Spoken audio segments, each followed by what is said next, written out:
In the vast, untamed landscapes of the north, where mountains kissed the clouds and frost bit the bones of men, there lived a people as wild as the sea and as bold as the gods they worshipped. The Vikings, raiders, traders, explorers, and lovers. Yes, lovers, because before Christian guilt crept across the frozen fjords and cloaked desire in shame, the Vikings had a very different view of sex. For them, it was not taboo, not dirty, not hidden behind curtains of fear. It was natural, earthy, sacred. Asterisk, asterisk, a force of life as mighty as the hammer of Thor. To the Viking mind, sex was part of the great cycle. Asterisk, asterisk, birth, growth, power, death. Asterisk, asterisk, it wasn't separated from everyday life. It pulsed through it. It sang in the drinking halls. It laughed in the fields. It burned in the longhouse hearth, beneath fur and firelight. There were no priests wagging fingers, no whispered condemnations of the body. A Viking woman could speak of desire without being called wicked. A man could boast of his lovers without fear of hellfire. Because the Vikings did not fear the flesh. They celebrated it. And in that celebration, they found a freedom most of the medieval world had already lost. Imagine a feast in a great hall, horns full of mead, fires roaring, a skald reciting tales of heroes and gods. Among them, laughter, flirtation, a brush of hands beneath the table, eyes meeting across the smoke. A Viking woman, strong, sharp-tongued, unafraid, approaches a man she desires. Or maybe a woman. No shame, no guilt, just choice. She is not veiled, not silenced, not owned. Her sexuality is hers. And if she chooses to lie with someone before marriage, the village may talk, but not to judge, to celebrate, to joke, to share, because sex is not shameful. It is part of the story. Even the gods knew this. The myths of the Norse are filled with sensuality. Loki shapeshifts into a mare and becomes pregnant. Freya, goddess of love and war, is as lustful as she is deadly. Odin himself gains wisdom not through chastity, but through experience, sacrifice, and passion. And these myths shaped the people. The Vikings didn't separate the spiritual from the sexual. They didn't place the soul above the body. To them, both were sacred. Both were weapons. Both were gifts. A woman could be both lover and landowner. A man could be both warrior and sensualist. And sex? It was not hidden in shadows. It was part of life, just like the earth beneath their boots and the wind in their sails. In the sagas, those epic, poetic records of Viking lives, men and women joke about their exploits in bed with the same boldness they speak of sword fights. Lovers are praised. Affairs are woven into tales. There is scandal, yes, but not sin. Even insults between rivals, called en, often involved sexual accusations. Not because sex was shameful, but because weakness was. To accuse a man of being passive in bed, or of being unmanly in his desires, was to challenge his honor, not his morality. Morality, as we know it today, was a Christian import, and the Vikings resisted it for as long as they could. When Christianity finally crept into the north, it didn't come with mercy. It came with shame, with hell, with sin. Suddenly, the same stories that had once been celebrated, of goddesses choosing lovers, of couples meeting freely in the woods, were recast as wickedness, temptation, evil. But before that, before the shame, sex was power. It was pride. It was survival. For Viking women especially, this freedom meant everything. They weren't just wives or daughters. Many were freeborn, independent, and sexually autonomous. They could initiate relationships. They could divorce their husbands if they were mistreated, or if they simply lost interest.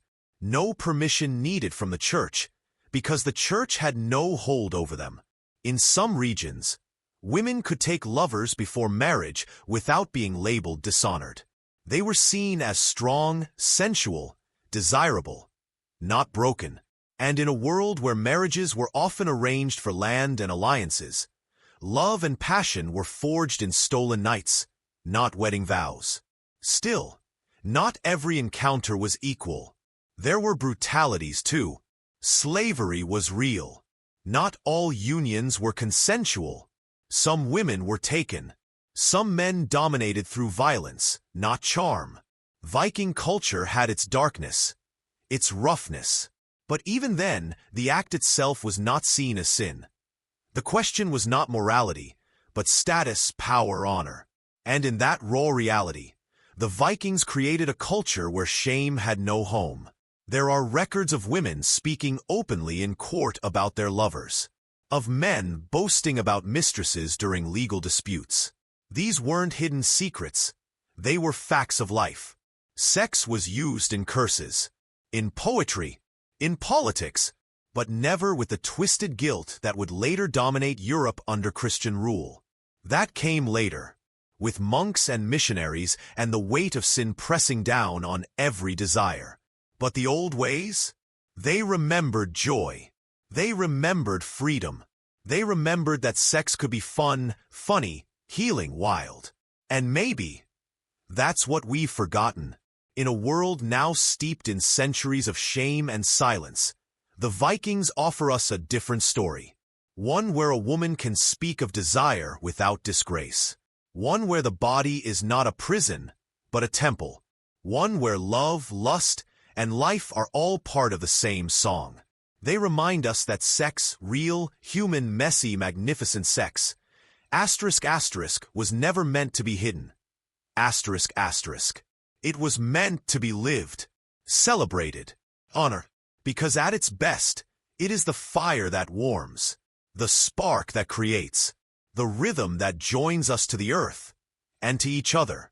And maybe, just maybe, in the soft glow of firelight, beneath the carved beams of a Viking hall, someone is still remembering, still passing down the stories of lovers who dared, of desire that did not apologize, of nights that belonged to no god, but the one inside the human heart. And that is not shame. That is legacy. In the Viking world, strength wasn't just a weapon. It was an identity. Masculinity was a mantle carried proudly, like a shield strapped to a warrior's back. It wasn't just about what a man looked like or how loud he roared on the battlefield. It was deeper, sharper, more fragile than you'd think. Because in Viking society, masculinity was measured, not by love, not by desire, but by dominance. A man was not judged for sleeping with many lovers. He was judged for how he did it. To be a true man, a worthy Viking, was to be the one in control, not just in war, but in the bedchamber. And in that bedchamber, roles mattered more than feelings. The line between powerful and weak was drawn not at the moment of passion, but at who held power in the act. To be dominant was natural, expected, celebrated. But to be submissive, especially as a man, was humiliation. Because the Vikings didn't see sex as mutual. They saw it as conquest, and to be conquered was to fall. Let's be clear, this wasn't about love. Men could love deeply. They could cry when their wives died. They could grieve lost sons. They could even write poetry for women they missed.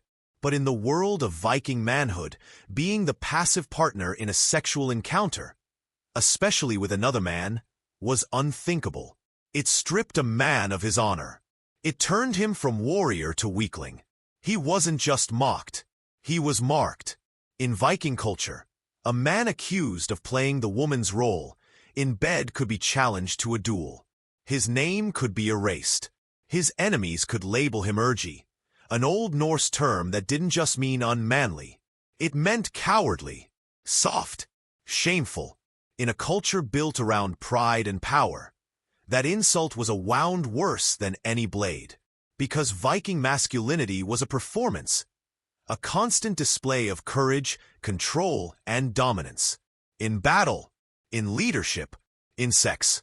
And sex wasn't a place to be vulnerable. It was a place to win. There are sagas, epic poetic tales, that tell us how deeply this belief ran. In Njaal's saga, one man is accused of being penetrated by another. The accusation leads to blood feuds, family disgrace, and eventual murder. Not because of the act itself, but because of the perceived loss of dominance. It wasn't about who loved who. It was about who held power. Even in jest, such accusations were deadly. Viking insult culture was fierce, and words weren't just weapons. They were declarations of truth. To mock a man's masculinity was to start a war. So imagine the pressure. Imagine being a young Viking boy raised not just to fight, but to never bend, never yield, never show softness. Even in the most intimate places, imagine knowing that your manhood could be shattered by a whisper. This is the untold burden of Viking men, the part rarely sung in heroic tales. Because while they were raised to conquer lands, they were also expected to conquer bodies, without ever surrendering their own. And still, humanity found its way in. Some men, we suspect, did love each other. They found quiet moments, shared glances, hushed rooms, but they could never be caught. Not because desire was shameful, but because being dominated was. In this world, vulnerability was dangerous. Tenderness was risky, and yet it persisted just beneath the surface. Historians now believe some Viking men found ways to express affection that dodged the rules. Through poetry, through shared voyages, through lifelong companions never formally named. But the pressure was always there, and it shaped how sex was seen, not as a mutual dance, but as a show of strength. A man's prowess was tied to his ability to dominate.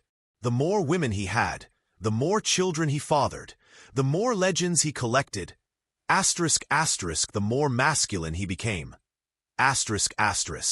Sex wasn't just pleasure. It was status. And for many, it was survival. Because to be called unmanly wasn't just an insult. It was a threat. A man accused of passivity could lose his allies, his home, his life.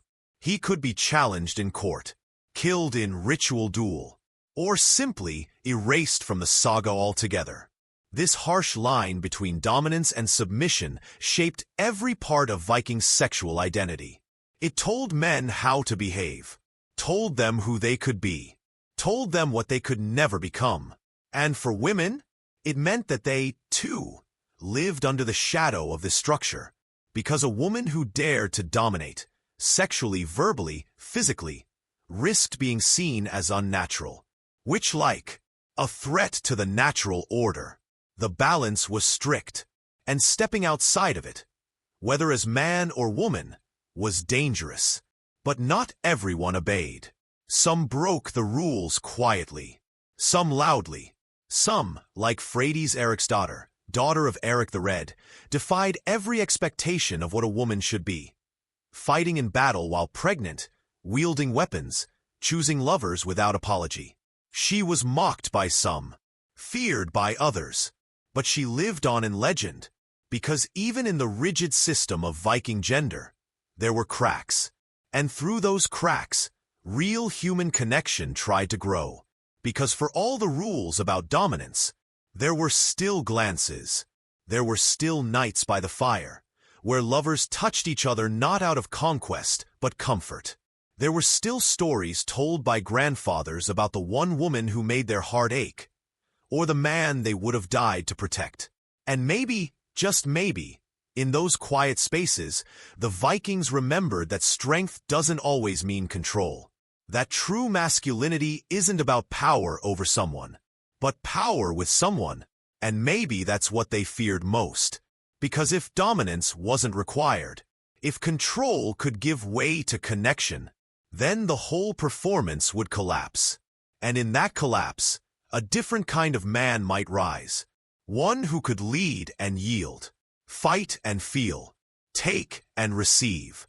But in their time, that man was too dangerous to exist. So they made rules, told sagas, built a code that said, to be a man, you must never bow. Not in war, not in love, not even in the dark. But here's the truth. Some of them did bow. Some of them loved, even when it meant risk. And even now, we feel the echo of those rules. The pressure to perform. The fear of appearing weak. The myth that dominance defines desire. It didn't begin today.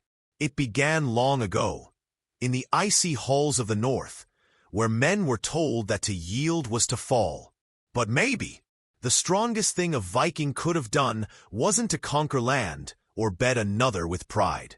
Maybe the bravest thing was to choose softness and love without needing to win. In a world shaped by fire and frost, where ships cut through black waves and swords settled disputes, it would be easy to imagine that Viking women lived in the shadows of men. But that's not the full story. Because behind every saga, behind every great raid and roaring feast, were women, asterisk asterisk, and some of them had more power than most of Europe ever allowed, asterisk asterisk, especially when it came to their own bodies. Viking women, unlike their medieval European counterparts, were not owned by the church. They were not cloistered in convents. They were not gagged by laws that treated them like property. They were freeborn, and many had rights that would not be seen again for centuries. They could speak in court. They could own land. They could divorce. And yes, they could choose who to love and when to love them, because Viking women had sexual agency. They didn't live in shame of their desires. They didn't flinch when men approached them, nor were they forced to hide behind veils of purity. In fact, purity wasn't even a core virtue in Viking womanhood. Strength was, wisdom, fertility, fierceness, loyalty. But chastity? That belonged to Christian kingdoms. Asterisk asterisk, not the wild north. Asterisk asterisk. And this changed everything. Imagine a young Viking woman named Solveig. She's not a princess locked in a tower. She's the daughter of a chieftain, raised with the rhythms of farm and fjord. She's watched her mother lead negotiations. She's heard her father praise boldness in a woman, not silence. At 17, she falls for a man, an ambitious trader who passes through the village with stories of Iceland. They spend time together. They laugh. They share mead. One night, they lie together. No one calls her ruined. No one burns her name. Because she has chosen. And in the Viking world, that matters. Even in marriage, she has rights. If her husband mistreats her emotionally, physically, or sexually, asterisk asterisk, she can leave. Asterisk asterisk. She doesn't have to beg a priest. She doesn't need a courtroom full of men. She packs her things, takes what is hers, and goes home. This wasn't fantasy. This was law. The Gragas, the medieval Icelandic law code, allowed women to divorce for multiple reasons, including if their husbands were impotent, violent, or if they wore women's clothing too often.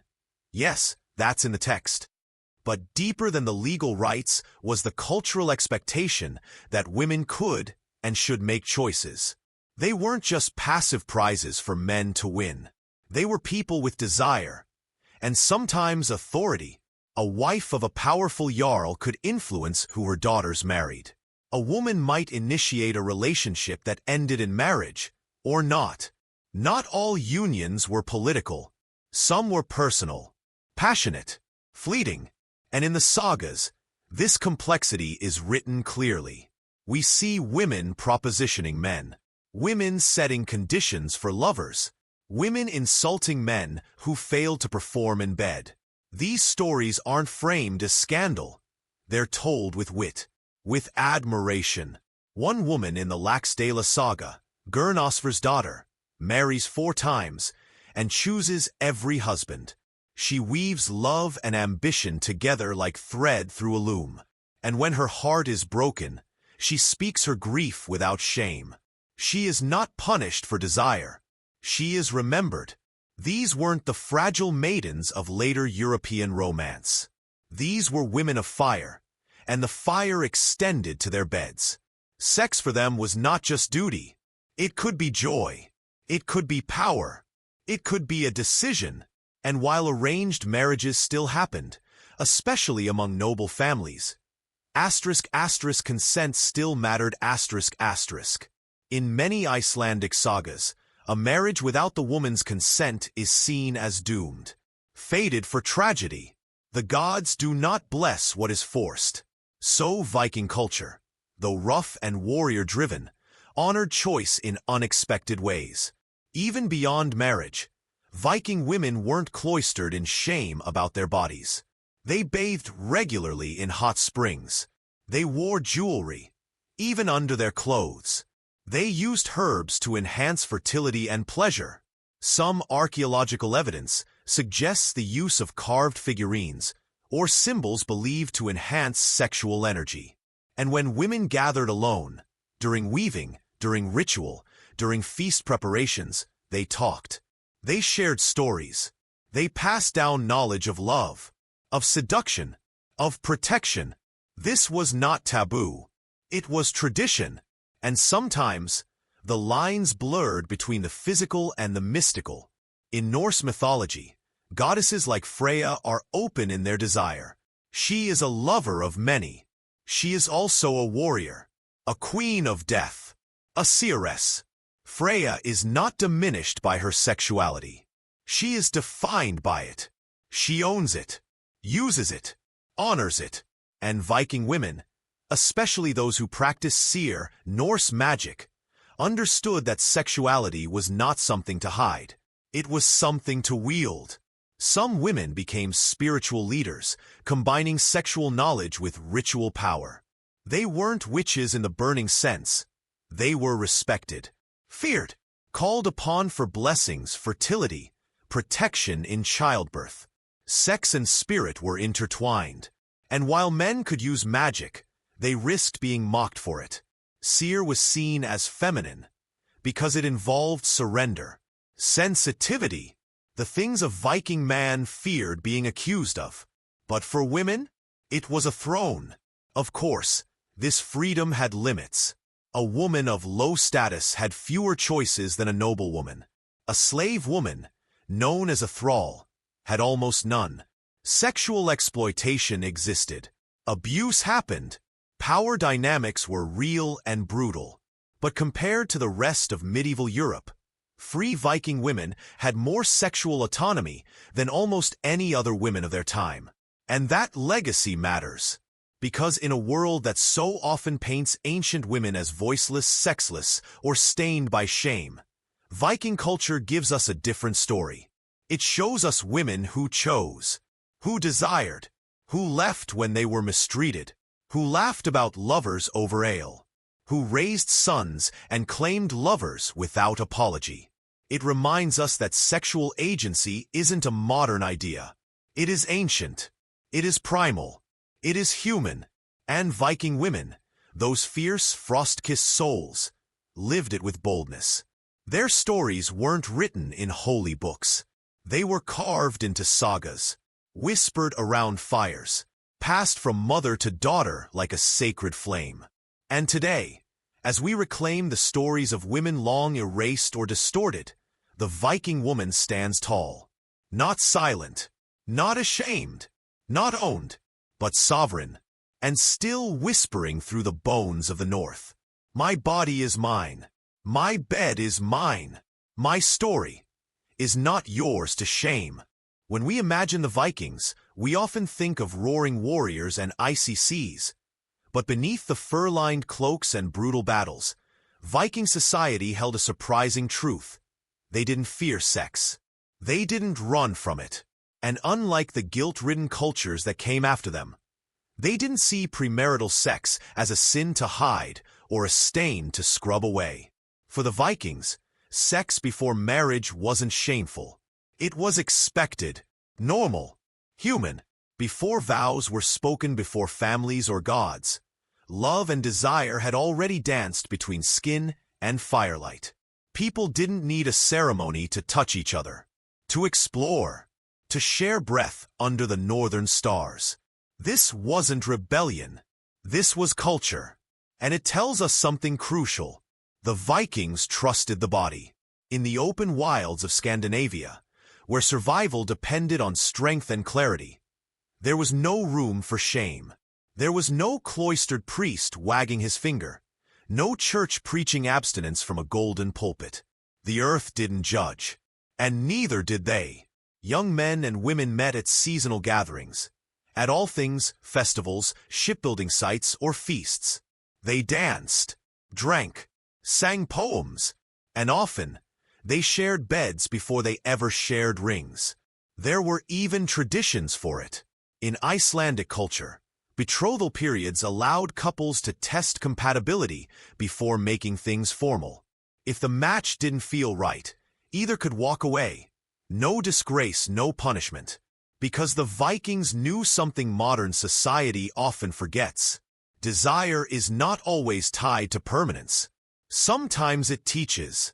Sometimes it heals. Sometimes it simply burns for a night and then fades. And that was okay. In fact, it was expected. No one blinked when a young woman explored before marriage. No one gasped if a man visited a woman's house during winter, their boots muddy with melted snow. Of course, children born outside of wedlock were common too. And while inheritance laws varied, these children weren't automatically cursed with shame. In many regions, they were raised with care, sometimes by the mother's family, sometimes brought into new marriages later. Their existence was not treated as scandalous. It was simply life. This practicality extended to relationships themselves. Vikings didn't romanticize purity. They didn't hold up virginity as a sacred treasure to be protected until death. A woman's value wasn't defined by her innocence. It was defined by her wisdom, loyalty, humor, strength, and fertility. And her body? That was hers to choose with. That isn't to say every Viking was free from consequence. Jealousy still existed. So did betrayal. So did heartbreak. But these were treated as human dramas, not religious sins. In the sagas, we hear stories of lovers who met before marriage, loved passionately, and then either parted peacefully or suffered the wrath of feuding families. But it was always about the people, not the purity. Take the story of Kara and Erland, two fictional characters passed through oral tradition. Kara was a shield maiden's daughter, fierce and quick-witted. Erland was a carpenter's son, clever, handsome, with hands like carved oak. They met during a spring festival, shared laughter, shared a jug of mead, and by midnight, shared a bed in the hayloft. Their parents were surprised, but not angry. Later, when they didn't marry, no one cast them out. No one burned their names. They each moved on, married others, but always spoke of each other with affection, because love didn't have to end in union to be respected. Even the gods reflected this attitude. Freyr, god of fertility, was known for his intense love affairs. Freya, his sister, was famed for her sexual independence, choosing lovers freely, passionately, without shame. She was both lover and warrior, sacred and sensual. There was no contradiction. To follow Freya was to embrace the wholeness of life, including desire. So when young people in Viking communities reached adulthood, they were not warned against their bodies. They were not told to fear touch or to shun intimacy. They were taught to respect it, to understand its power, and to know that sex, especially before marriage, was often the only honest moment two people had before their fates were decided by alliances, land, and family deals. Because marriages were not always romantic. But the fire before the contract? That could be real. That could be sacred. And in that sacred moment, Viking men and women weren't bound by politics. They were free. Even Viking women, often married off in strategic arrangements, still had moments of agency beforehand. Some even conceived children before marrying, and still held strong social positions. There's archaeological evidence of elite graves where women were buried with infants or small children, but no clear record of husbands. Scholars believe these were independent women, possibly with partners who never married them, or chose not to. And yet, they were buried with honor. No stones were removed, no curses spoken, because their bodies told no lie. Their stories were whole, even when unwritten. So what happened? How did a society so unashamed of sex, so comfortable with premarital love, become one of cold discipline and fear? The answer, as always, is the Church. When Christianity spread through Scandinavia in the late 10th and 11th centuries, everything changed. Not all at once, but enough. Suddenly, sex before marriage was a sin. Suddenly, young women who had once explored freely were told they were damaged goods. Suddenly, men who once shared lovers around the hearth were condemned for lust. And the sacred intimacy that once connected Vikings to the earth, the gods, and each other, became dirty, private, punishable. But the stories remained, buried beneath the frost, between the pages of sagas, inside grave goods left by unashamed hands. Because not everyone forgot, not everyone bowed. And today, when we speak of Viking sexuality, it's time we stop imagining it through Christian eyes. It wasn't just wild. It wasn't just lawless. It was balanced. It was intentional. It was alive. And premarital sex? That was part of growing, part of choosing, part of becoming whole. In the flicker of a hearth, in the quiet of the fjord, in the soft laughter shared before dawn, two people met, not to sin, but to connect, to live, to feel what it meant to be free, if only for a night. And that was sacred in its own way, because the Vikings didn't ask permission to feel. They simply did. And from that, they built ships, kingdoms, and legacies. In the Viking world, marriage was not always about love. It was about alliances. It was about land. It was about power. But don't be fooled. That doesn't mean love didn't live there, that it didn't bloom quietly, fiercely, sometimes unexpectedly, between two people who were meant to be political partners, not soulmates. Because while Viking marriage was a contract, love still found a way. Let's start with the truth. Viking marriages were transactional by design. They were arranged not by churches, but by families.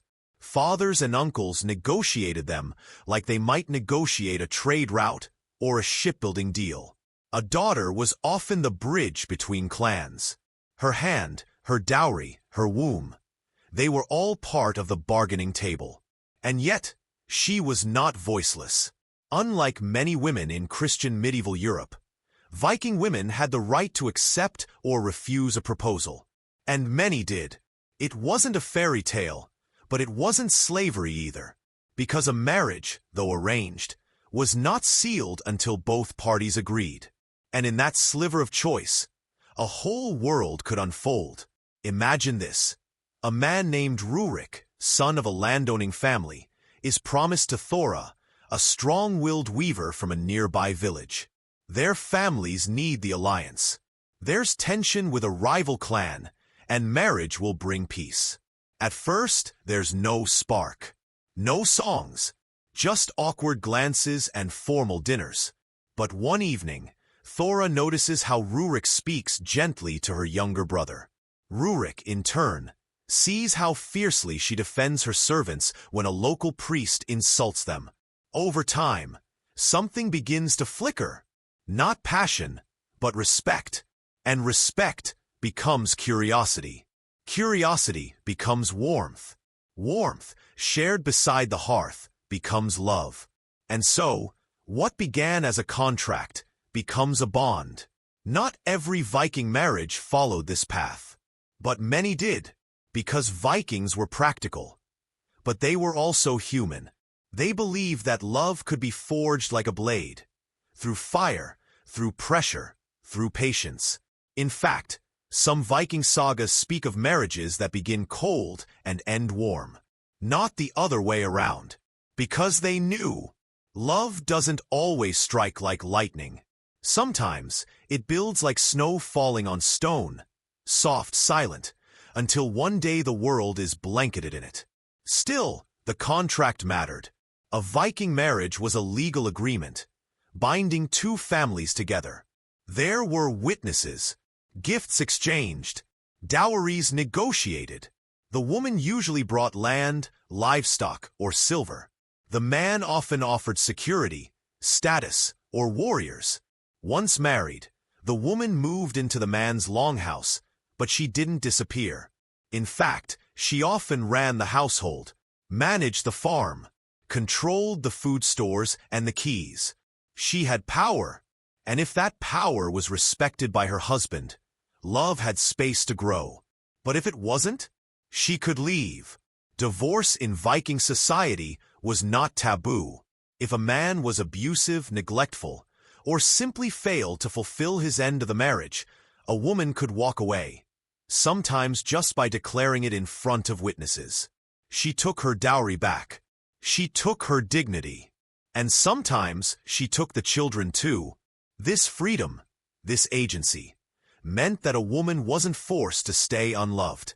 She could search for something better, and many did. Yet for all the formality, Viking marriages were not loveless. There are real records, letters, poems, sagas, that show couples who adored each other. One saga tells of a woman named Unn the Deep-Minded. Widowed young, she ruled her land with wisdom, raised her grandchildren, and when she died, she was buried in a ship with honor usually reserved for kings. She had once said of her husband, "He spoke to me as if I were counsel, not property." That wasn't common, but it wasn't fantasy either. In some marriages, sexual intimacy blossomed.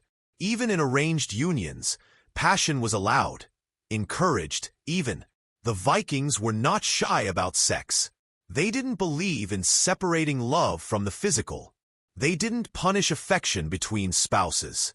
A man could boast of his wife's beauty. A woman could tease her husband about his performance. There was openness, and with that openness came room for emotion. It's easy to paint Viking culture as brutal, rough-edged, all raids and roaring mead halls. But under the fur and iron was a beating heart. A heart that longed to be seen. A heart that wanted more than alliance. A heart that sometimes, against all odds, found it. One preserved rune stone, raised by a man named Thorleif, reads, "To my wife, Sigrid, you were my treasure. No battle brought me greater glory than your hand in mine." Another, found near a woman's grave in Denmark, carries this. "He is gone, but I still hear his laugh in the winds. I will not remarry. I was already whole." These aren't battlefield boasts. These are love letters carved into stone. Some couples grew old together, built farms, raised families, buried children, survived winters. They weren't always tender, but they were bound. And in the Viking view, that bond was as real as any sword oath. Because even though marriage was a contract, it was also a journey. And along the way, something fragile could grow. Love, not the romanticized, perfect kind, but the real kind. The kind that watches someone chop wood in the cold and feels warmth anyway. The kind that carries grief when a partner dies and still talks to them by the firelight.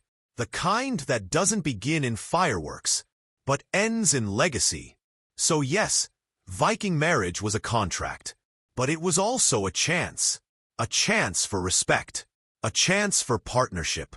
A chance, if both hearts were willing, for love that outlived the raiders, the winters, the centuries. And that's why we still find runes carved with names. Still find graves with rings held tight in skeletal fingers. Still find stories, passed through sagas, of two people who chose to build more than bloodlines. They built belonging, and that, in any century, is love worth remembering. In the world of the Vikings, where blades settled disputes and honor was a man's most prized possession, one act could cut deeper than any sword. It wasn't war. It wasn't theft. It was adultery. And for women especially, it was a dangerous game. Viking culture was, in many ways, freer than the societies that came after it. Women had rights. They could own land, divorce, even speak in legal assemblies. But in matters of sexual loyalty, the ground beneath their feet was less forgiving.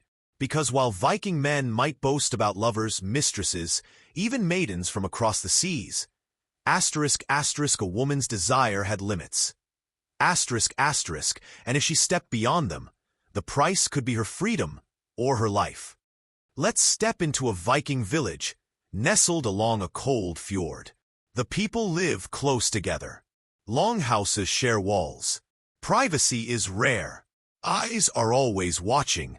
In this world, a woman named Asa is married to a respected trader, Jorund, older than her, often away for months. She is intelligent, capable, lonely. And then comes Eirik, younger, bold, a skald with hands that sing poetry and eyes that don't lie. They meet often, in public at first, then in shadows. A touch, a whisper, a secret.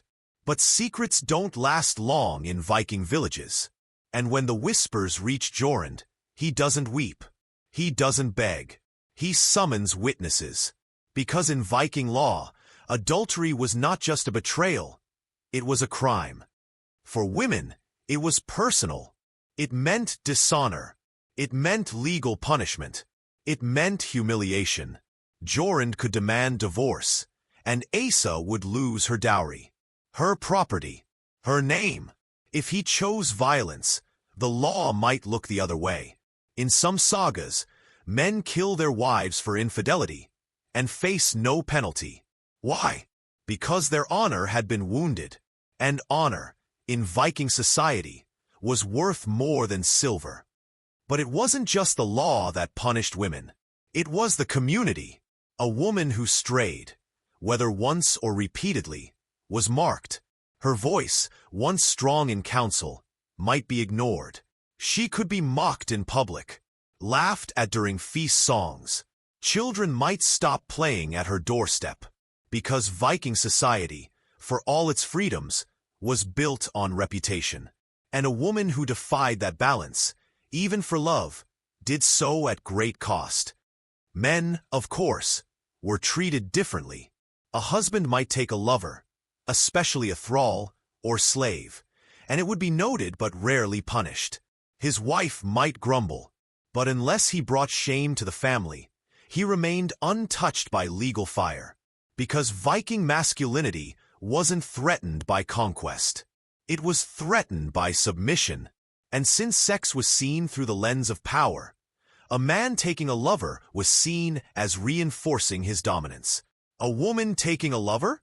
That was rebellion. Still, some women risked it, because desire doesn't bend to fear. And in the quiet corners of longhouses, in barns behind feasting halls, in stolen walks through the woods, love was found. Not because women were reckless, but because they were human. Because sometimes their husbands were cruel. Because sometimes their marriages were empty. Because sometimes their hearts whispered louder than the law could shout. One saga tells of a woman named Halger. She was married multiple times. Strong, sharp-willed, beautiful. She was accused of manipulating men, of choosing her lovers for ambition, not affection. And yet, in her tale, we see something more. We see a woman punished not for sin, but for refusing to be quiet. She wanted more, and the world made her pay for it. But not all men struck their wives down for betrayal. Some walked away. Some forgave. Some did the same. Because adultery, though dangerous, wasn't always about passion. Sometimes it was about power. A woman might sleep with a rival to secure land. A man might seduce his neighbor's wife to weaken an enemy. Sex was a weapon, and adultery was the sharpest edge. And still, some stories speak of love. Real love. Two souls drawn together despite the rules, despite the risks, despite knowing that if they were caught, everything would burn. These aren't just stories of lust. They're stories of courage, of women who chose to feel, even when they knew it could cost them everything. And when they were caught, some were sent away, divorced, dishonored. Some were shamed in public, made to wear torn clothing or have their heads shaved. Some were quietly removed from the saga entirely, as if forgetting them could erase the truth. But still, their names echo. Still, we remember, because every society, even one built on strength, must wrestle with its own fear of love's wildness. And the Vikings, for all their freedom, still feared a woman who chose her own body over a contract. Yet, the fear proves the power, because to risk adultery was to reclaim something stolen.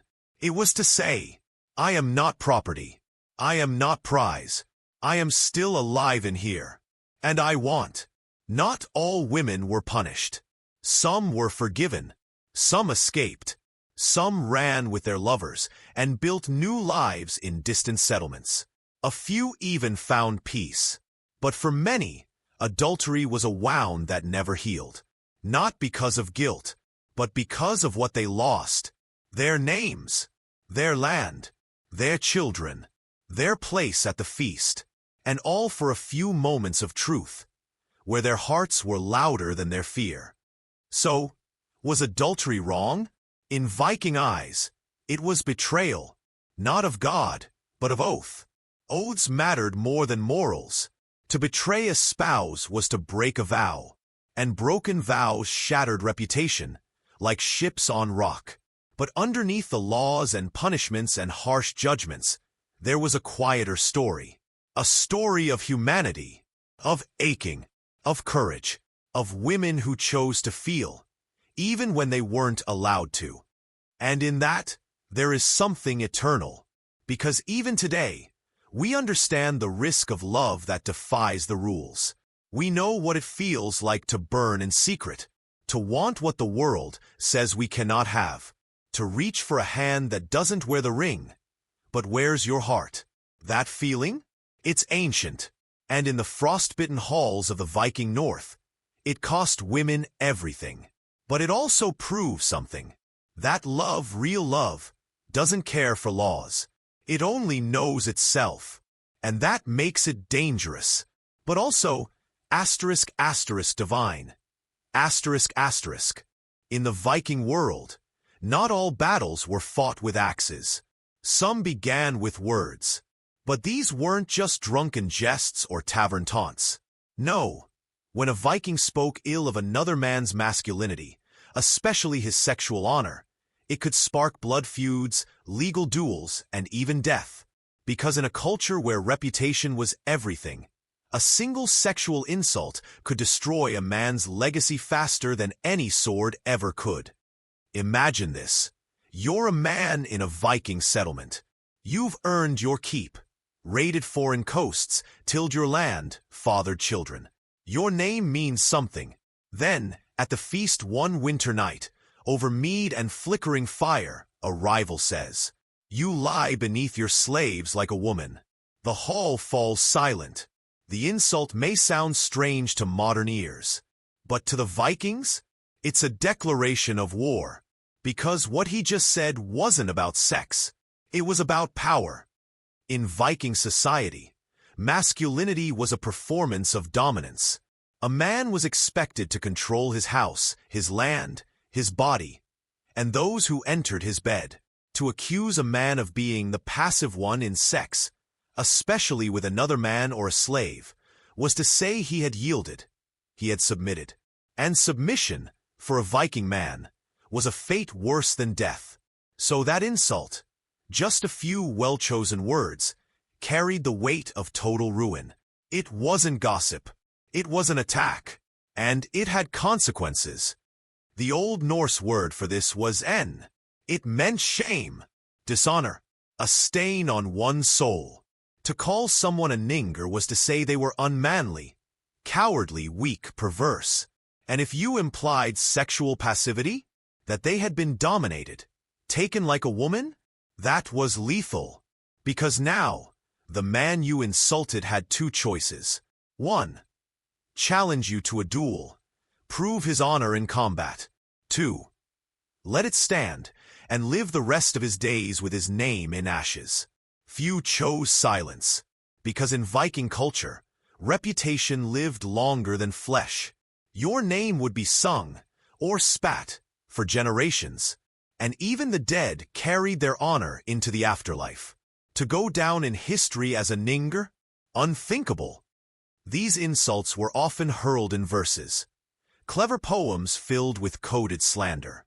A warrior might imply that another had shared a bed with a man and taken the soft path, or that he yielded the oar during sea voyages, a sexual metaphor wrapped in seafaring language.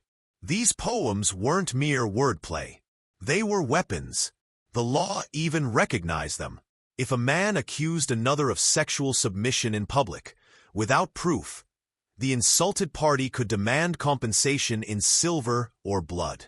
And if it escalated to a duel and someone died, the courts often sided with the survivor, because the insult justified the violence.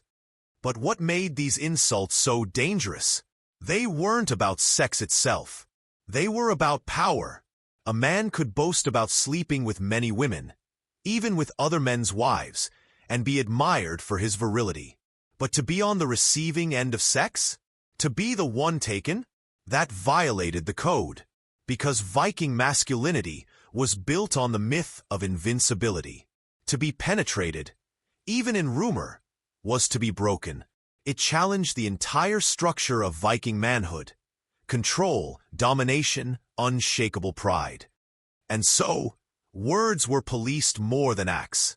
A man could have lovers, but a man who was mocked for those lovers, who became the subject of sexual jokes, he was marked, not for what he did, but for what people thought he had done. And perception, in the Viking world, was everything. One saga tells of a chieftain named Einar who was called soft in the hips during a feast. It was said with a smirk, just loud enough for the table to hear.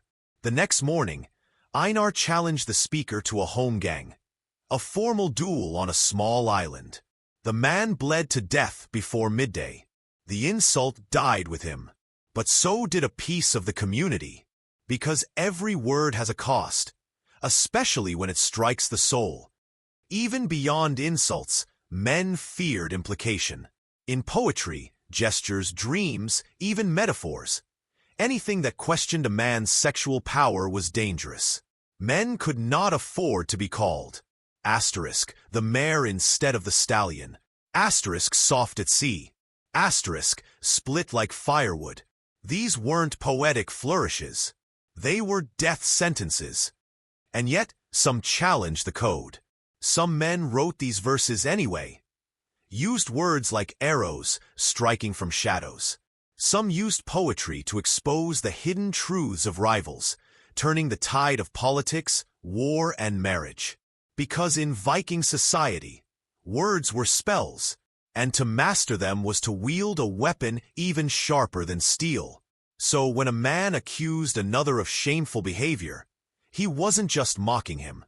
He was casting a spell of ruin. Women, too, could hurl sexual insults, especially in sagas. A sharp-tongued wife might publicly shame her husband by saying, "You are silent in bed as you are in battle," or, "Your sword stands taller than your oaths." These weren't jokes. They were social warfare, and they could wound deeply. Because again, it wasn't about sex. It was about status, about power, about a man's ability to dominate, not just others, but his own image. And if a man couldn't recover from an insult, if he refused to fight, or lost the duel, he often left the village, vanished, because staying meant living in disgrace. His friends would drift away. His name would become a cautionary tale for sons. His daughters would struggle to marry. One sentence, one poetic jab, and a man's life would collapse. So yes, sexual insults were deadly serious in Viking culture, because to be seen as less than a man, less than dominant, was to lose everything. But under this harsh code, we see something human, a fear of vulnerability, a terror of being seen as weak, of being open, of being touched, not as a conqueror, but as someone needing love.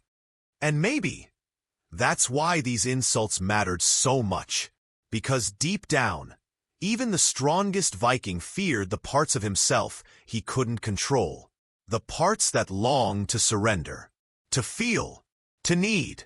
And so, he built a fortress of words, a shield of reputation, a legacy of battle and pride and endless performance. But inside, he was still just a man, still haunted by what one whispered line could destroy. And that's what made these insults more than just words. They were reminders that in a world ruled by pride, the greatest fear was being seen too closely. And the sharpest blade wasn't forged in iron. It was spoken, softly, coldly, between clenched teeth. And once said, it could never be unsaid. Absolutely.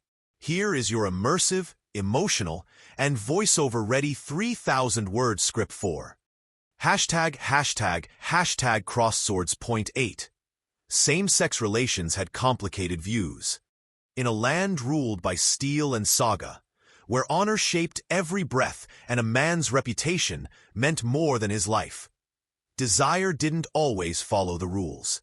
Because even among the Vikings, with their harsh winters and harsher codes, love didn't always wear the shape people expected. And when it came to same-sex relationships, the truth wasn't simple. It was layered, secretive, beautiful, brutal, because the Vikings, for all their boldness, held views on same-sex desire that were as complicated as the fjords they sailed. Let's begin with what we know. The Vikings didn't view sexuality the way we do today. There were no categories, no gay, no straight, no queer. Desire was seen as a force, not an identity. What mattered wasn't who you loved. It was how. Because in Viking society, power and masculinity were everything. And as long as a man remained dominant, the one in control, his behavior, even his sexual behavior, might be overlooked. But to be the one who yielded, to be seen as passive, especially in a same-sex encounter, that was a stain, a deadly one. In Viking law and insult culture, the worst thing you could call a man wasn't a coward. It was argry, a slur implying sexual passivity.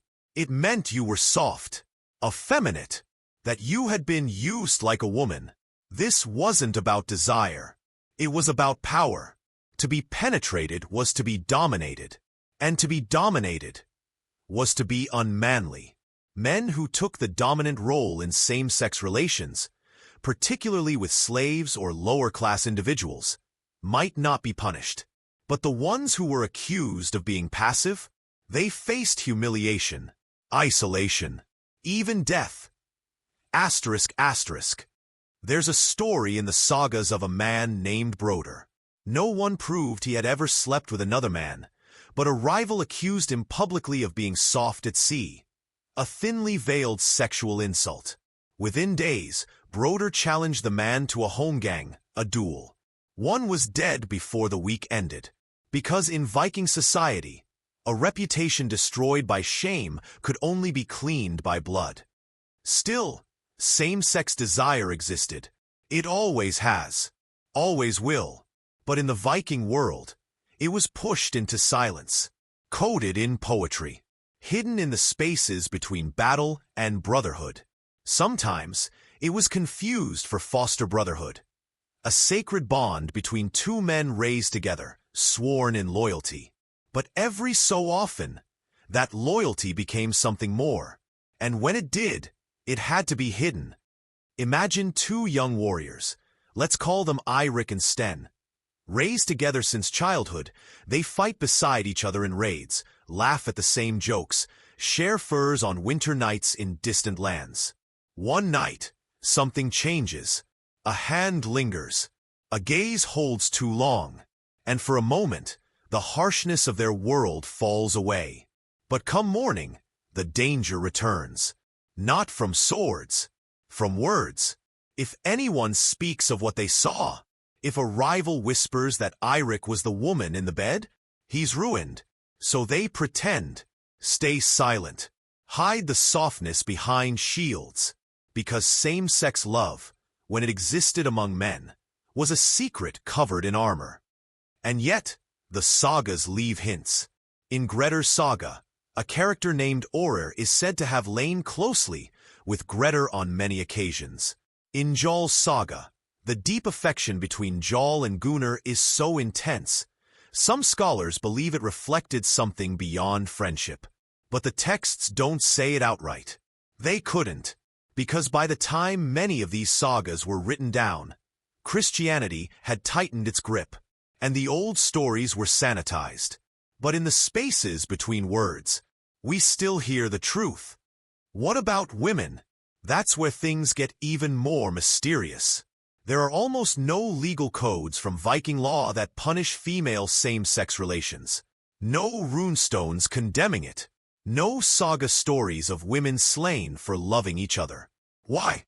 Because Viking society didn't understand female sexuality as a threat. Women didn't carry the same symbolic weight of dominance. So if two women touched, it was often ignored, or romanticized, or mistaken for deep friendship. But in the quiet, sacred places, bathhouses, weaving halls, shared beds during winter, it happened. It had to, because love will always find a way, even when it's erased from the page. There's an old tale passed through oral tradition, not written in the sagas, but remembered by the grandmothers of Iceland. It tells of two women, Astrid and Solveig. One was a widow, the other a maiden. They lived on opposite sides of a mountain pass. Every solstice, they'd meet halfway, leave small carvings for each other in the trees. One year, Astrid didn't come. Solveig climbed the mountain alone. They found her body later, frozen near Astrid's old path, hands holding a pendant carved with two women's names intertwined. No one spoke of it, but the pendant was kept. And in that pendant was a love history never recorded. So yes, same-sex relationships had complicated views in the Viking world. They were judged not by the depth of the feeling, but by the social position of those involved, by who held power and who appeared to lose it. It was a world where dominance was survival, where to be anything but unyielding was to be at risk. And yet, still they loved. Men who met in the shadows of longships. Women who shared secrets between furs. Bonds forged in battle that felt like more.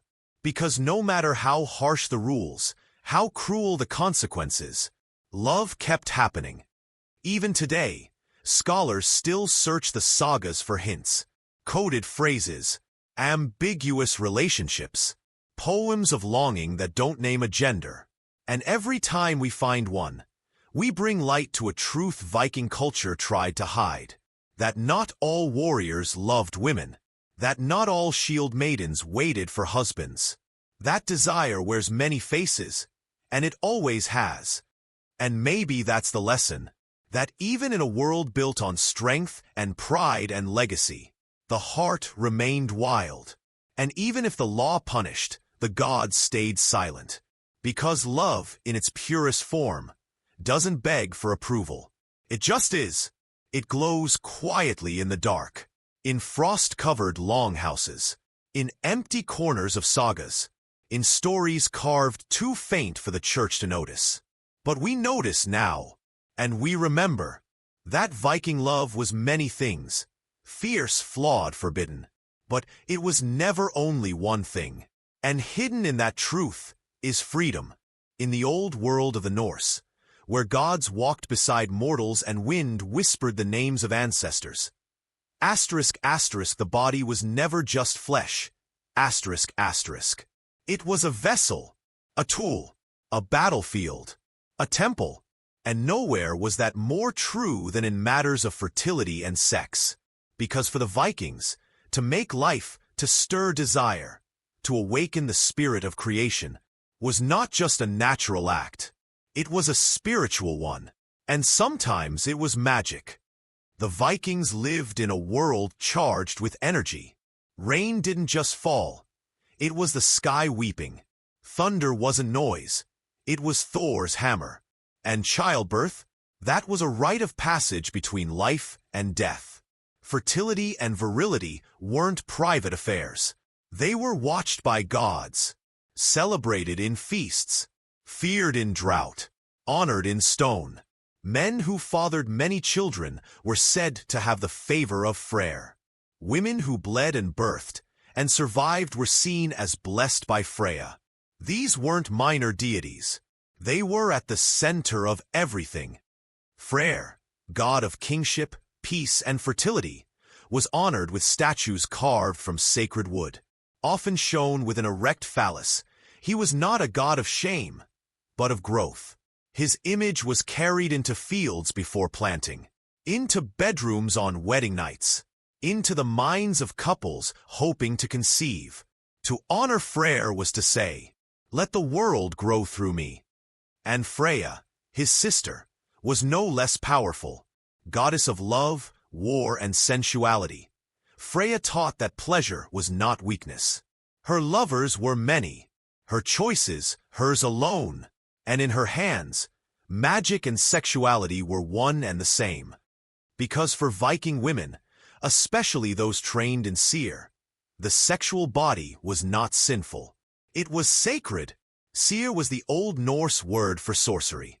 But it wasn't the kind of magic we imagine with wands and potions. Seer was emotional, spiritual, deep. It bent fate, twisted dreams, bound desire. And the women who practiced it, asterisk, asterisk, vulvas, asterisk, asterisk, seeresses, were both revered and feared. They used herbs and chants and sacred objects. They could stir longing with a whisper, heal wombs with smoke, break a warrior's pride with a carved bone and a night of ritual. They weren't called witches. They were called necessary. A woman trained in seer could bless a barren womb. She would crush wildflowers and tree bark into salves, sing over a woman's belly by firelight, lay hands and say prayers not to gods, but to the threads of fate itself. And if the gods were listening, the woman would conceive. But not all magic was light. There were love spells, yes, but also curses. A man who betrayed a lover might wake to find his virility gone. A rival's wife might miscarry again and again, never knowing who cursed her. Because sex was power, and power was never pure. Even men could learn seer, but they paid a price, because seer was seen as a feminine art. And for a man to practice it, to open himself to that energy, was to risk his masculinity. He might be called urgy, unmanly, mocked, feared, exiled. Even Odin, the All-Father, was whispered to have learned seer from Freya herself. And some sagas hint that even Odin was ashamed of the softness it required. Because seer wasn't about brute force. It was about surrender. And surrender, in Viking eyes, was dangerous. But still they came. Desperate lovers, barren wives, warriors whose passion had died. They came to the vulva in the woods, to the healer with blackened nails, to the crone who knew the secret words. They came because they knew. The body remembers what the soul forgets. And magic lives where longing begins. Fertility wasn't just a hope. It was a ritual. A man would lay an axe under the bed as his wife labored, believing the iron would cut through death. A woman might sleep on the floor of a barn, to absorb the earth's energy and conceive. Couples would bathe together in sacred springs, letting the water choose their fate. It wasn't superstition, it was faith. Even in death, fertility mattered. Some women were buried with seeds, some men with carved phalluses, some graves aligned with the sun, so the soul could rise again. Because life and death weren't opposites. They were lovers, ever circling. And still, Seer lingered in the corners, in songs, in blood rituals, in whispered charms spoken over thighs and breasts and mouths. Not all magic was pure, but none of it was meaningless. And what of desire? Unfulfilled, forbidden, frustrated? That too had its magic. Some used Seer to bring back lost lovers, some to bind unwilling hearts. A man might find himself obsessed after touching a woman once, her kiss a hex he could never shake. A woman might dream of a man she never met, his name etched in her mind by some unseen hand. That was Seer too. Today, we dismiss this, call it myth, folklore, nonsense. But the Vikings didn't. They felt it, lived it, feared it, because they knew, where there is blood, there is magic, and where there is desire, there is danger. And still love bloomed, not always through potions, not always through fate, sometimes just through courage and fire. And in the land of the Vikings, where empires were carved by axes and legacies were passed through blood, sex was never simple. It wasn't just love. It wasn't just pleasure. It was a currency. It could bind kingdoms or burn them down, and it could lift a woman to power or chain her in silence. Because in Viking society, sex was political and deeply strategic. But as with all power, it was not shared equally. For some, sex meant alliance. For others, especially enslaved women, sex meant survival. Let's begin at the top, where thrones weren't always made of stone, but of names, asterisk asterisk bloodlines. Asterisk asterisk. In the Viking world, alliances between families were often secured not with scrolls, but with marriages. And those marriages, they were arranged through strategy. A daughter wasn't just a child, she was a bargaining chip. When a chieftain wanted peace with a rival, he didn't always send a message. He sent a bride.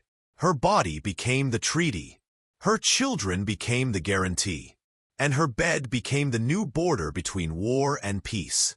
And she knew it. She wasn't blind to what she was being asked to do. But she also knew that by marrying well, she could protect her brothers, her village, her people. Some Viking women wielded their sexuality like a sword. They knew that a clever marriage could shift power just as fast as a raid. And if they couldn't win with blades, they would win with bloodlines. But it didn't stop at marriage. Vikings also used mistresses, often from rival clans or newly conquered tribes, as silent tools of diplomacy. If a nobleman took a lover from a rival family, it might mean more than lust. It might be a warning, or an invitation. If she bore him a son, that son might be used to claim land, demand loyalty, or fracture inheritance lines. Sex, in this way, was a weapon far sharper than any steel. But what of the women? Some held influence, some gained wealth, some whispered in their husbands' ears and shaped decisions that shaped entire regions. But not all had that choice, because at the bottom of Viking society, beneath the lords and the farmers and the freeborn, were the thralls, the slaves, and for them, sex was not political. It was expected. Slave women, taken during raids, born into bondage, or traded like livestock, were often used sexually by their masters. It was normalized, legal, culturally accepted. There were no punishments, no consequences, no protections. To own a woman meant to own her body too. And still they endured, because many of them had no choice. If they resisted, they might be beaten, sold, starved. If they conceived, their children were born into slavery, unless the master chose to acknowledge them, which was rare. And so, many slave women lived in a quiet nightmare, used in the most personal way, yet treated as property. But even within this cruelty, the Vikings created strange contradictions. Some men fathered children with slave women, then freed those children. Some freed the mothers, married them, raised half-thrall sons to become warriors. Because Viking society, while rigid, had moments of flexibility. A woman who bore strong sons, even if enslaved, could rise, but only if a man chose to see her. And yet, for most, there was no such redemption. Just the endless cycle of ownership, of nights they couldn't refuse, of children they couldn't protect, of bodies they couldn't claim as their own. Because while sex at the top of Viking society could be powerful, at the bottom, it was a prison. Still, we must not forget the women who learned to turn even this to their advantage. Some slave women gained favor, became indispensable, even influential, through careful maneuvering. Some used sex as survival, as negotiation, as the only power they had left. That power came at a cost. But in a world that didn't offer choice, they found it anyway. There are sagas of women taken as captives during raids who later gave birth to sons that became chieftains. Their names were rarely sung, but their blood lived on. They were the silent architects of dynasties, women who were never given titles, but shaped the line of kings. And yet, many never escaped. They died in childbirth. They died unnamed. They were buried without stones, their stories never carved. Because Viking sex, for all its fire and freedom, was also ruthless. At the top, women were used to gain land. At the bottom, women were used to maintain power. And in between, a million silent choices. Some made in hope, some in fear, but all made in a world where the bedroom was never separate from the battlefield. So when we speak of Viking sex, we must speak of this. Not just the passion, not just the freedom, but the weaponization of intimacy. How love was used to control, how marriage was used to bind, how bodies were traded like coin, and how, through all of it, women kept surviving. Some became queens. Some became mothers of warriors. Some became slaves who changed bloodlines without ever meaning to. But every one of them, whether celebrated or erased, reminds us of a hard truth. In a world ruled by war, sex was never just desire. It was leverage. And women? They were the battlefield. In a world of raiders and kings, where loyalty was won by blood and broken by silver, the Vikings carved their stories into stone and saga. These were tales of glory and war, of betrayal and oaths. But tucked between the clashing swords and bloodied shields were moments of tenderness, moments of longing, moments of love.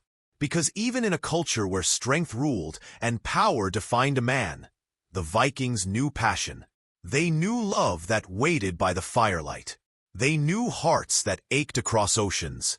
They knew that even the fiercest warrior might bend, not in battle, but in love.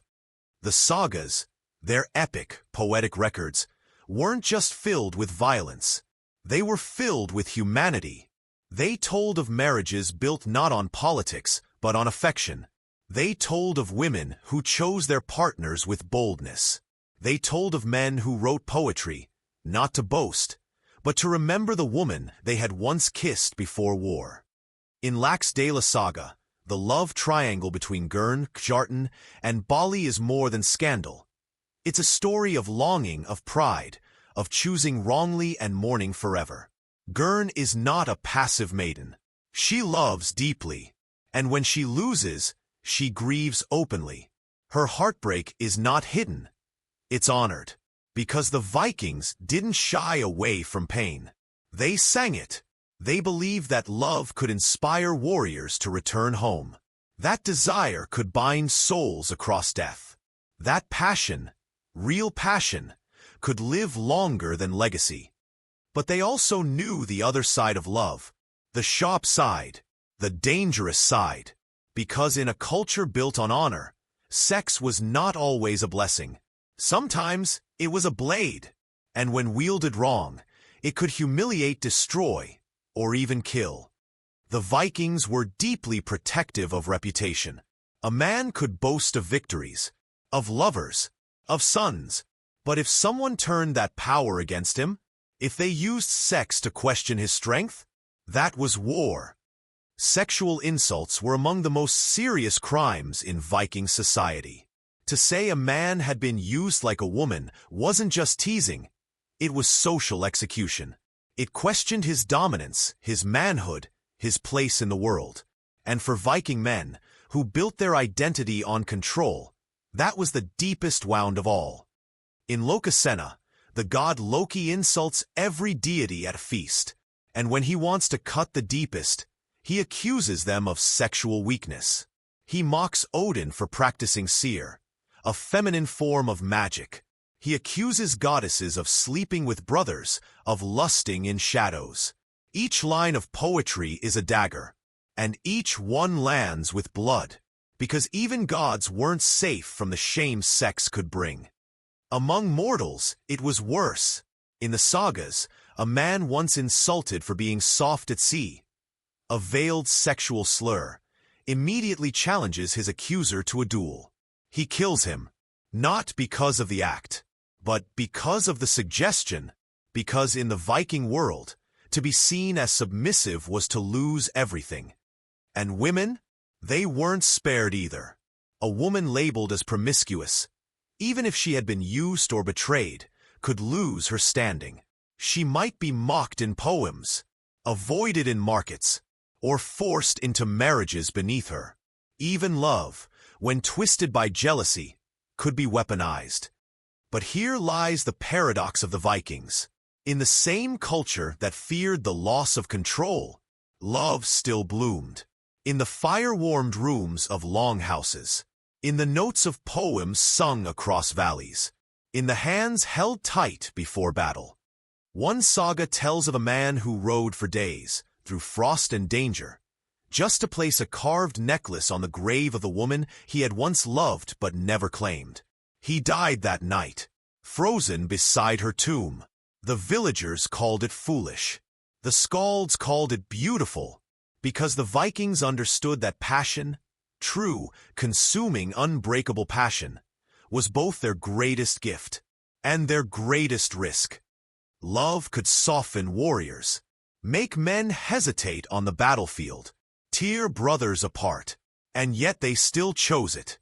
But when that love went sour, when passion turned to betrayal, sex could become the cruelest tool of all. A man might sleep with his enemy's wife, not for lust, but for revenge. A woman might curse a man's name in public, mocking his short sword or failed knights. Poets could immortalize the insult, turn it into legacy. Because in Viking society, to control the narrative was to control the man. So yes, sex was a weapon, but it was also a gift. And in between that weapon and that gift lay every human story. The young wife who waited by the window every spring, hoping the sail she saw belonged to her husband, and not his killer. The man who carved a bed from birch trees with his own hands, preparing for a wedding night he would never see. The lover who left a lock of hair in a hidden box before going off to die with a king. These weren't just moments, they were myths. And the Vikings, for all their fury and fire, understood that a heart split open was sometimes braver than a shield. So when you read their stories, don't just look for blood. Look for whispers. Look for regret. Look for love that cost them everything. And yet, they chose it anyway. Because in the end, what the Vikings feared most wasn't death. It was dishonor. And sometimes, sex was the path to honor. Sometimes, it was the fall. But always, Asterisk, asterisk, always asterisk, asterisk. It was huge. When we think of the Vikings, we often see blood. Ships slicing through black waters. Men screaming in fury, blades raised, faces painted in war. They were raiders. They were conquerors. They were storms in human form. But that's only part of the story. Because when the raids were over, when the fires died down, when the longhouse doors closed against the northern wind, they became something else. They became men and women who longed, who held each other in the dark, who whispered secrets beneath fur-lined covers, who reached not for weapons, but for warmth, because Viking beds were not just for sleep. Their longhouses were carved from timber and earth. The smell of smoke soaked into every beam. Inside, families lived together, ate together, asterisk, asterisk, slept together, asterisk, asterisk. The hall was not divided into private rooms like homes today. Instead, there were raised platforms along the walls, broad wooden beds stacked with straw, animal hides, and furs. And those beds? They weren't only for resting weary limbs. They were places of birth, of death, of love. In those beds, children were conceived in stolen glances and bold laughter. In those beds, warriors returned from raids to hold the wives who waited, the lovers who wondered if they'd ever come home. In those beds, women whispered promises, men let go of tears. Hands found each other beneath furs, beneath the silence, beneath the weight of the world. Because even in a culture of strength and war, Vikings needed softness too. They weren't just raiders. They were lovers. They sang. They wrote poetry. Yes, real, aching poetry. Some sagas preserve verses written by Viking men to the women they adored. Lines of longing, of absence, of joy so overwhelming it spilled from their hearts into rhyme. One man carved the name of his lover into a wooden bedpost before leaving for war.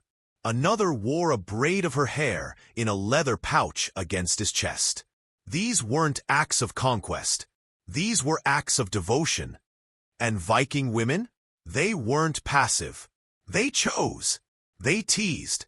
They gave themselves not because they were told to, but because they wanted to. Some married for love, some for alliance, but many found passion in unexpected places. Between raids, between rituals, in fleeting moments of honesty lit by firelight. And they cherished it, because love, in a world so uncertain, was one of the few things that felt like home. Those beds, tucked along the walls of smoky longhouses, held stories. A husband, freshly wounded, waking to his wife's hand on his face, not judging his scar but tracing it gently, like a new road to walk together. A young couple sneaking into the corner bed farthest from the hearth, giggling beneath blankets as the rest of the hall slept. A dying man, held in the arms of the woman who bore his children, whispering his last breath not to the gods, but to her. Viking beds were cradles of intimacy, and Vikings, despite the blood on their hands, were capable of deep love. They were taught to fight, but no saga ever condemned a man for loving too much. In fact, love was sometimes the only thing that could break a warrior.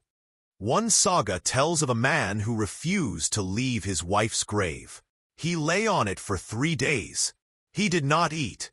When they tried to move him, he struck down 2 of his own men. He died there, on the 4th day. And in the next village, they sang that he loved her more than Odin loved wisdom. We forget, sometimes, that the fiercest people can be the ones who feel the most. That the same hands that build longships and swing swords can hold a child to their chest, can brush hair from a lover's eyes, can tremble in the dark, afraid not of battle, but of losing someone they dare to love. In their beds, they made promises. Some were kept, some were broken, but all were real. The walls of those longhouses still echo with them, if you listen close enough. Because the Vikings didn't hide their passion. They folded it into their lives, in their prayers, in their births. In the softness they shared only when the world wasn't watching.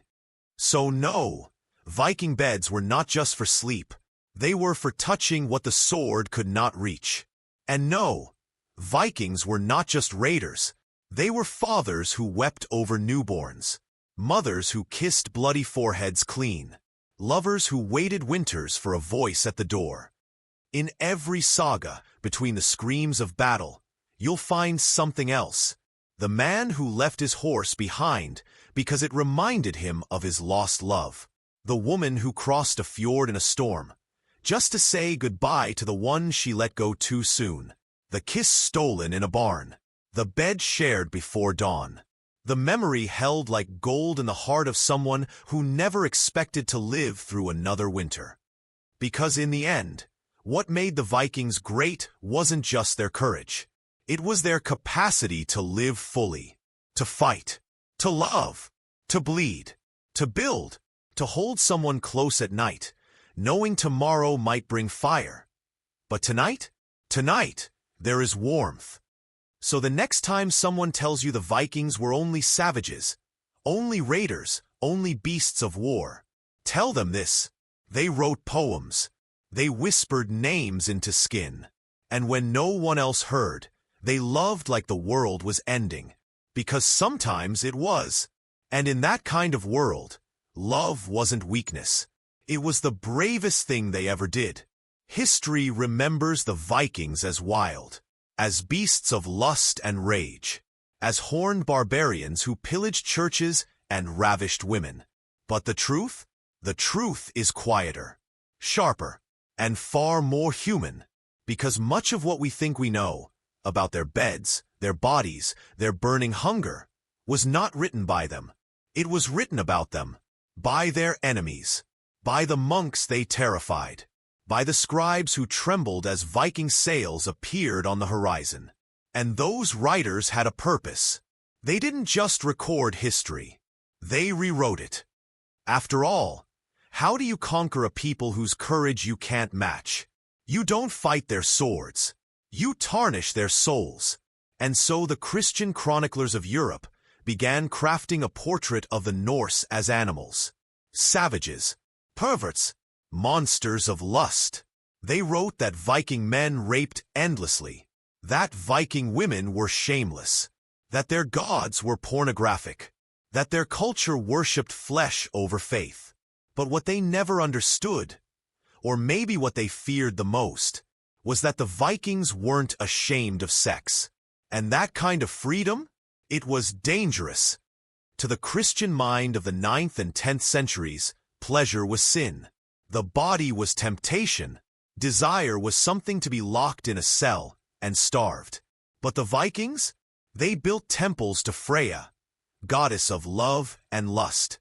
They prayed to Freyr, a fertility god carved with an erect phallus, not hidden, but proudly displayed.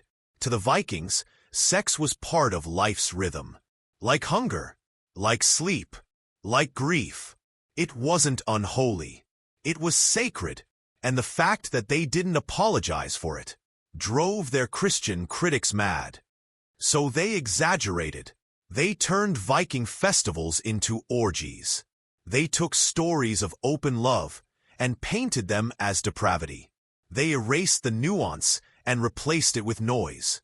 And over time, that myth stuck. Even today, people speak of Vikings as sex-crazed animals, a caricature born not of truth, but of fear. Because when you can't control a people's bodies, you control their reputation. But beneath those lies, the real story survived. And among them were the stories of Viking women, not as victims but as strategists. Because some women, in a world shaped by strength and alliance, learned to wield their sexuality like a blade, not to seduce blindly, not to manipulate cruelly, but to choose. And in choosing, they claimed power. They weren't locked in towers. They weren't veiled or hidden or silenced. Freeborn Viking women could speak in court, could divorce, could demand their dowry back. And most of all, they could refuse. They could say no. They could say not yet. They could say, I will choose him, and no other. That choice was revolutionary. Some used that power quietly. They delayed marriages to secure better offers. They tested suitors. They refused men who insulted their strength. Others used it boldly. They flirted in the open. They took lovers. They laughed when men whispered behind their backs. Not because they were reckless, but because they understood the world they lived in. A world where a clever woman could survive longer with strategy than submission.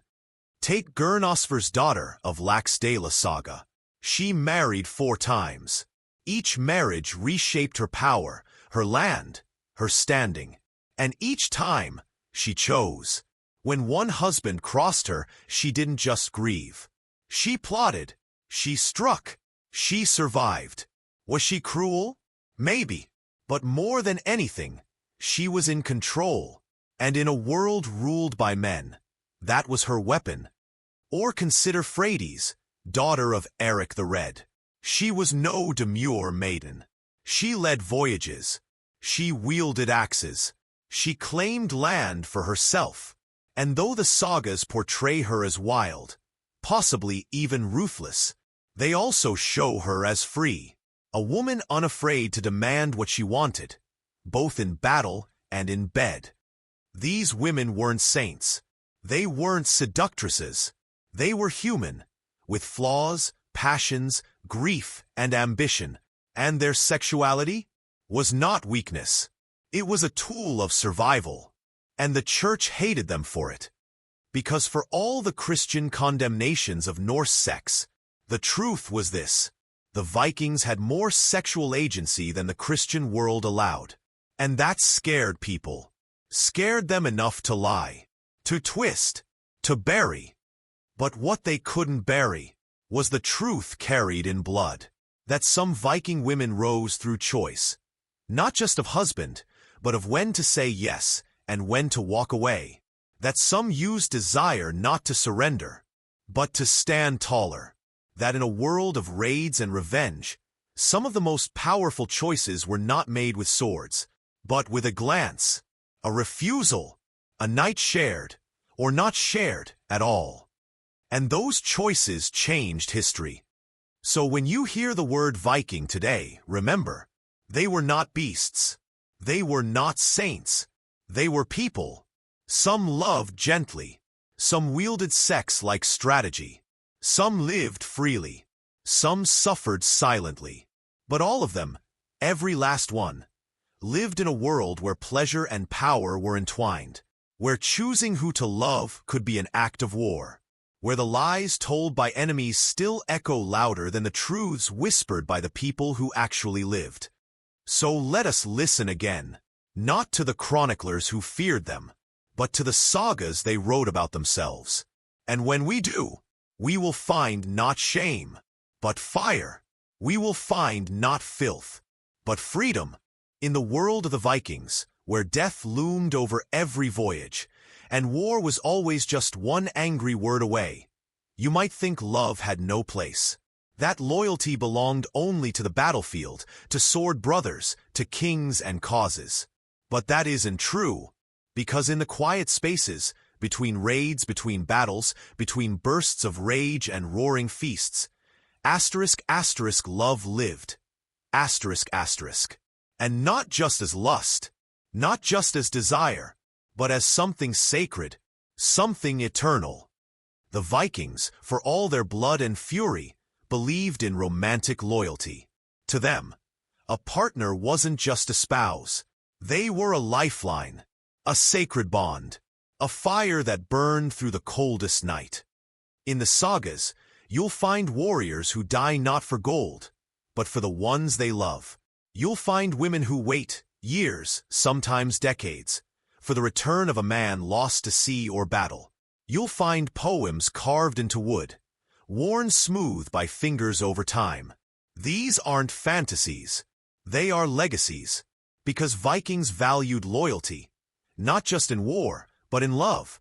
It was common for husbands and wives to be buried together, side by side, hands sometimes linked in death, A man might request to be laid near his wife.